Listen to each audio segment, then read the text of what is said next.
Cabinet তরফ থেকে home অ্যাডভাইজারকে ধন্যবাদ দেওয়া হয়। আপনি জানেন ডাকসু ইলেকশন পিসফুল হয়েছে সেই বিষয়ে।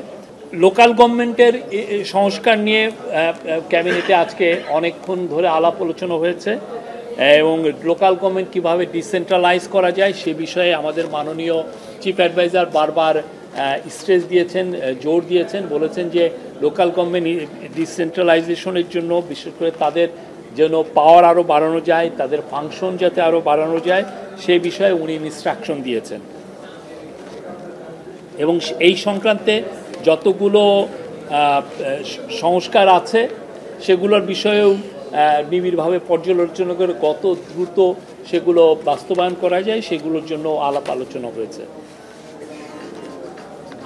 আর বিশেষ করে লোকাল গভর্নমেন্ট যারা আছে আপনারা জানেন ইউনিয়ন পরিষদ বা উপজেলা পরিষদ বা জেলা পরিষদ বা পৌরসভা বা সিটি মেয়র তারা যাতে নিজস্ব ফান্ড কালেকশন করতে পারেন এবং সেই ফান্ড ম্যানেজ করতে পারেন সেই সংক্রান্ত ল যাতে করা যায় সেই বিষয় নিয়েও আলাপ আলোচনা হয়েছে। পুলিশের ক্ষেত্রে পুলিশ সংস্কার কমিশনের ক্ষেত্রে আজকে অনেকক্ষণ ধরে আলাপ আলোচনা হয়েছে। তার মধ্যে দুইটা বিষয় এসছে। একটা হচ্ছে পুলিশের আজকে ল মিনিস্ট্রিকে দায়িত্ব দেওয়া হয়েছে খুব দ্রুত পুলিশের ইন্ডিপেন্ডেন্ট ইনভেস্টিগেশন সার্ভিস করার জন্য।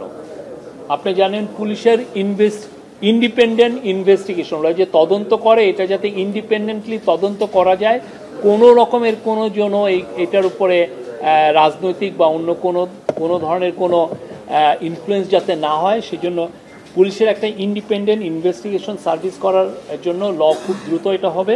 আর একটা হচ্ছে ইন্টারনাল কমপ্লেইন্ট কমিশন, মানে আপনারা পুলিশের মধ্যে যে কমপ্লেইনগুলো এটার জন্য একটা কমিশন করা, সেটার জন্য করা আছে এবং দুইটার দায়িত্ব দেওয়া হয়েছে law ministry, law and justice ministry. ওরা খুব দ্রুত এটা নিয়ে কাজ করবেন। তারা খুব দ্রুত আসিফ নজরুল অ্যাডভাইজার আসিফ নজরুল, অ্যাডভাইজার আদিলুর রহমান খান এবং special assistant and home affairs Khudabaksh Chowdhury, ওনারা বসে খুব দ্রুত এই কাজটা সম্পূর্ণ করবেন।